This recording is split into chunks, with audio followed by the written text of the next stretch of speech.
So in these install slideshows I'll be sharing with you, I'm going to break down all of our items into fronts, which again is for D linemen, stunts, which are for D linemen. I say D linemen, but linebackers should know that information as well. And then we have a coverages section. So depending on your position group and where you find that you're going to be repping the most, you can use that as a way to quickly get ourselves around to different areas. So in the other video that I made, I discussed more of this front component piece. And I made note that there's a slide here that talks about alignment. So secondary, right? We can come to this slide as well to see where the corners and safeties align. And then I also incorporate videos. So if you want to see like what a heavy technique is, all that stuff is listed here along with visuals. But because this video is going to focus on that first install for coverages, we want to make sure that we have a good understanding. So our base coverage that we run is going to be the sky coverage. And the sky, because it starts with an S, tells the safety that if we have to consider pass run, you are more of a run fit player, right? So if we read run, you are more aggressive to get down into that fit. Cloud, our other main coverage that we run, starts with the C, so that tells the corner that they're going to be more into that run fit. So we're looking at this right now from if we know it's a passing situation, what are the rules? But again, if we think that it's a run, safeties, you guys have more of a green light to fill into that run if we're running sky coverage. If we go back quick to the alignment piece, we'll see our alignment information here. So corners are usually going to be 6 yards off the ball. This can change. If it's a third and short, third and long, we can play around. But by our base, we want to be 6 yards off from our receivers. So how we number receivers, the first outside receiver is number 1. I have it strong and weak here. That's why there's an S and W, but we have number 1 receivers. The next receiver in is number 2. So we do have a second receiver over here. There's no one else out here, so that's why we only see a 1. We go into the backfield. Okay, they are eligible to run passes. So what we do is behind the quarterback, we name that off the strength. So we have 1, 2, number 3, and then we have 2 weak. Okay, so we have our 1 and 2 receivers on the weak side over here, and we have our 1, 2, 3 eligible receivers on the strength side. So cornerbacks are aligned on number 1, 6 yards off inside, 1 step inside, meaning inside eye. So you should have your shoulder pad aligned with his inside eye. That's why we have the shading here. Our Sam linebacker, Sam is going to be someone who plays both as a nickel. So that means that you're going to be both a run and pass player. So we want you to be a little bit closer, right? Again, usually 4 to 5 yards. I have this diagram a little closer because this guy's 2 yards off. So here it happens to be 6. But usually because he's off, again, you can be a little bit closer. Same thing, inside eye. And safeties are going to be aligned at 10. Okay, you're aligned 10 yards off the ball. And we're going to talk about hash controls in a minute. But the hashes are your landmarks. That's where we want you to be primarily. Linebackers, you're also part of the pass game. We have you 4 to 5 yards off the ball, right, based on the alignment that we happen to see. So in our coverages, here's a basic diagram explaining what sky is. The way that we call sky, so the person that is going to make the calls is going to be the safety. Safety is responsible for his side of the coverage, and he's going to look. If the number 1 and number 2 receivers are wide, okay, so here these 2 guys are wide, we're going to call sky as our base. If there's a wide receiver and a tight end, so the 2's here, that's still a wide gap. So we're going to call that sky. They got to be really close together in order for us to call a cloud call. So again, when in doubt, sky is the coverage that we want to run for our cover 4. So again, we have the corner 6 yards off. How the responsibilities work, I'll show you that in a second. The safeties, again, are going to call the coverage. The mic is responsible for making the run fit calls, as I said in the previous video. But the other thing that the mic wants to be responsible for is finding the third receiver. Okay, every team can only have 5 receivers eligible at a time. So wherever number 3 is, this individual is going to be making what's called a push call. Push means that we expect there to be some kind of cross action, right? So most teams will do something like this to try to get the running back open.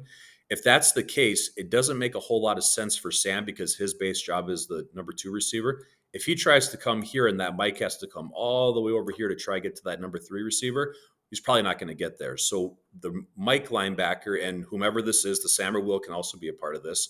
We want to count 1, 2, and wherever number 3 is at, that's going to be our push alert side. That just reminds this defender that, hey, there may be a push coming. So what push does is instead of having this mess go on, it says that we are going to push this route and the mic is now going to take it. Okay, it makes sense because on his path, the mic will be there. And then now when we have this action come, the Sam is here. In football, right, the furthest inside receiver, this throw if we have two verticals, this throw is always easier for a quarterback to hit than this one, right? It's just shorter. So the safety is always focusing first on the number 2 receiver, and he's looking to see if he's going vertical. Whoever is going vertical first on the inside is who he's going to help. So if he gets a double vert route here, safety, again, you're going to be helping with that. This next picture does a better job of explaining that. I just wanted to show you, first of all, again, wide we are running sky. And if we're ever unsure of what to run, we are also going to be running our sky coverage off of it. So this explains who is responsible for what. So a receiver has 4 routes they can run. This is why it says up, out, in, and then back is the 4th one. So a receiver can do obviously things after, but off the line of scrimmage, they can only go up, they can go back, they can go in, and they can go out. A receiver has to do one of those 4 things to start. So depending on what that route is, it tells us what we're probably going to see in our coverage. So the whole point of this coverage is that we have a no cover zone. Basically, anything under 5 yards, we are not committing to that route. We're going to wait for the play to happen. And if the ball happens to get passed to somebody 4 or 5 yards, we can rally and tackle that. So if this guy comes on a bubble route like this, we can rally and tackle the ball. So these rules help us figure out, based on the kind of route we're probably going to get, what we're going to see after 5 yards. So if a receiver is in our zone after 5 yards, we are responsible for him. It's a zone match defense that we run. So the rules are, cornerbacks, you always have the number 1 wide receiver in this, okay, unless he goes under. So if he comes out, if he goes in, if he goes out, he's responsible for you. If he goes under or back, that is the one time you are not going to be responsible for him right away. If a team does a lot of that, we have different coverages we can run. But again, if we're going to give this as the route that's open, that's a whole lot better than trying to give a route out here. So the corner, you're basically playing number 1, the number 1 receiver on your side. We see mod on here, man on demand. That just, again, is that rule that after 5 yards, if he's in your zone, you take him. Sam linebacker. Again, the Sam is always going to be set to the passing strength, and he has some different things to look at. If the number 2 receiver comes up, he's going to carry and play with him, right? So we see a safety going like this. If he goes out, okay, he's going to match. So he's going to lock down on that number 2 receiver if he goes out.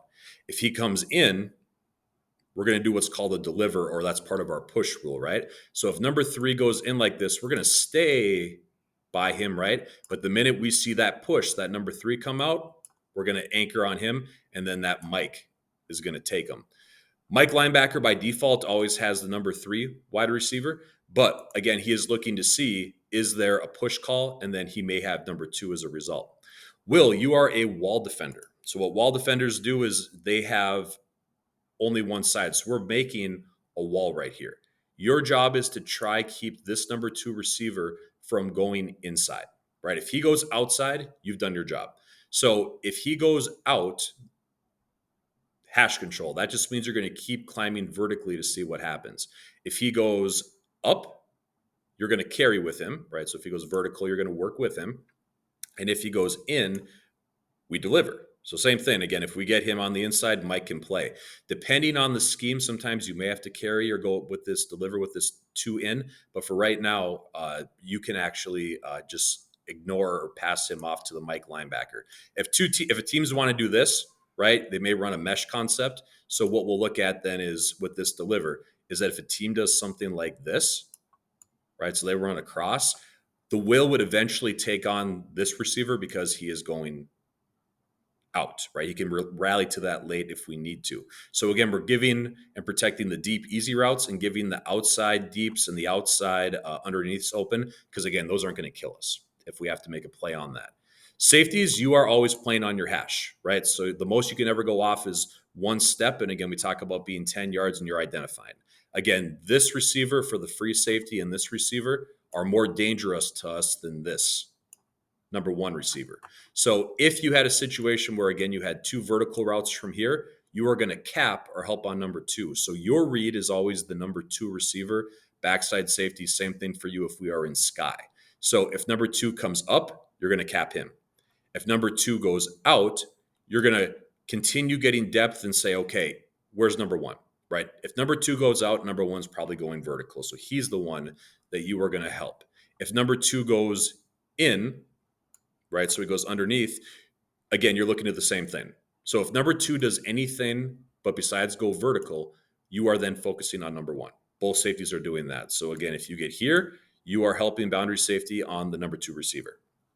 If you get an out route by the number 2 receiver, well, you're looking to see, okay, is number 1 coming vertical? And if he is, you're going to help with him.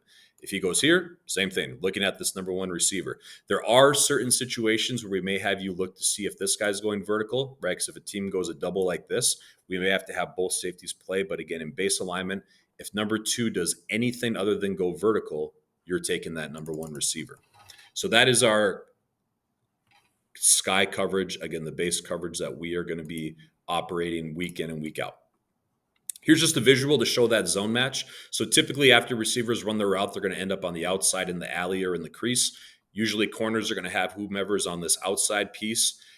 The alley is going to be the responsible of the Sam linebacker, and the crease is going to be the responsible of the Mike linebacker. Safety, again, if alley and crease are both verticals, we want to stop the furthest inside first crease, but typically you will be helping on that alley defender in pass situations. I give you a slide or a video here. It is long, but it does do a good job of breaking down all those pieces along with some examples. So if you have the time, I highly recommend that you look at that to get yourself more familiar with coverages. So in sky, our cornerbacks and our nickel, you are going to be in what's called an open stance. So open stance means that we have our feet open, right, heel to toe. So the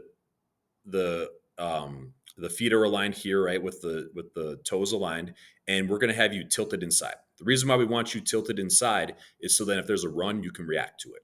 Shoulders are square, so even though his feet are right here, his shoulders are both looking straight at that receiver, and he's in a tuck position, so like sitting in a chair.